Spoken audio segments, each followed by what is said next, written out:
قاتل متسلسل واكل للحوم البشر. دورانسيل فارغراس قاتل متسلسل واكل لحوم البشر، واللي اتولد عام 1957 ميلاديا. نشأ في أسرة بسيطة جدا واللي بتحصل على قوت يومها من الزراعة، وكانوا بيعيشوا في منطقة حدودية بالقرب من كولومبيا، ومعظم عيلته كانوا من أعضاء جماعة حرب العصابات والمعروفة باسم قوات التحرير الفنزويلية، واللي بتسيطر على منطقة الغابة اللي بيعيشوا فيها. ظهر على فارغراس سلوك غريب جدا، واللي كان عنده وقتها 15 سنة اعتقدت عيلته انه بيمتلك أرواح شريرة أو انه ممسوس، فطردوه وتخلوا عنه، وانتهى به الامر في سان كريستوبال، واللي تعتبر احدى المدن الرئيسيه في فنزويلا، تحت جسر طريق سريع اسمه اوتوبيستا ليبرتادور. وكان المكان تحت الجسر مظلم جدا، واللي كان مأوى للسكارى والمتسولين ومدمن المخدرات. فبدأ فارغراس بتعاطي المخدرات وشرب الخمره بكثره، وفي التسعينات كده اشتكى ناس كتير من اللي بيعيشوا قريب من الجسر للشرطه بان ليهم قرايب واختفوا. وفي عام 1995 ميلاديا بدأت الشرطه بالتفتيش تحت الجسر، وده بعد ما قال شقيق احد المفقودين ان اخر مره شاف فيها اخوه كان تحت الجسر بيشرب خمره مع فارغراس، واللي اتفاجئوا بانهم لقوا رفات العديد من الرجال في النهر وبين الرمال. وبداوا بالبحث عن فارغراس، واللي كان بيعيش في كوخ داخل الغابه قريب من الجسر. ولما راحوا لقوا ان الكوخ ما فيهوش حد. وفي احد الليالي تحديدا الساعه 2 كان في شاب اسمه خوان كارلوس مينيسيس ومع صديقته واقفين عند الجسر لان عربيتهم كانت معطله. وخوان التفت وراه لقى واحد هيضربه على راسه بمضرب بيسبول، واللي هو فارغراس.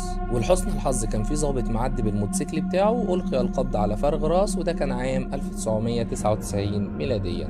طبعا بعد القبض عليه لقيت الشرطة أدلة كتيرة جدا من العظام المدفونة حوالين الكوخ بتاعه، واعترف فارغراس إنه قتل 10 رجال على مدار سنتين، واللي تم فحصه على يد الأطباء النفسيين، وكلهم أجمعوا إنه مختل عقليا. وده طبعا حط القاضي في حيرة من أمره، وتم الحكم على فارغراس بالسجن الانفرادي ولحد وقتنا هذا. بعض السكان المحليين كانت توقعاتهم إنه شغال مع تجار الأعضاء البشرية، ولكن توقعاتهم غلط في غلط في النهاية، وده لأن تجار الأعضاء نفسهم كانوا بيخافوا منه. وخلال أول مقابلة تلفزيونية لفارغراس بعد اعتقاله صرح بكلام غريب جدا جدا جدا، وهو ان اللحم البشري لذيذ جدا، وانه بياكل كل انواع اللحوم زي الكلاب والقطط والسحالي، وانه اتعود على اللحم البشري للرجال اللي اجسامهم قويه وبصحه جيده لان طعمهم لذيذ. وقال انه مش بيحب ياكل لحم النساء لان طعم لحمهم مش حلو، واكد انه مش بياكل لحم الرجال التخان لان لحمهم بيصيبوا بارتفاع الدهون في الدم، وبرضه كبار السن لان لحمهم بيكون ملوث ومليان امراض. في نهايه كلامه قال انه لا يشعر بالخجل ابدا، وانهم ظلموه لما حطوه في السجن. خدوا بالكم من نفسكم. سلام عليكم.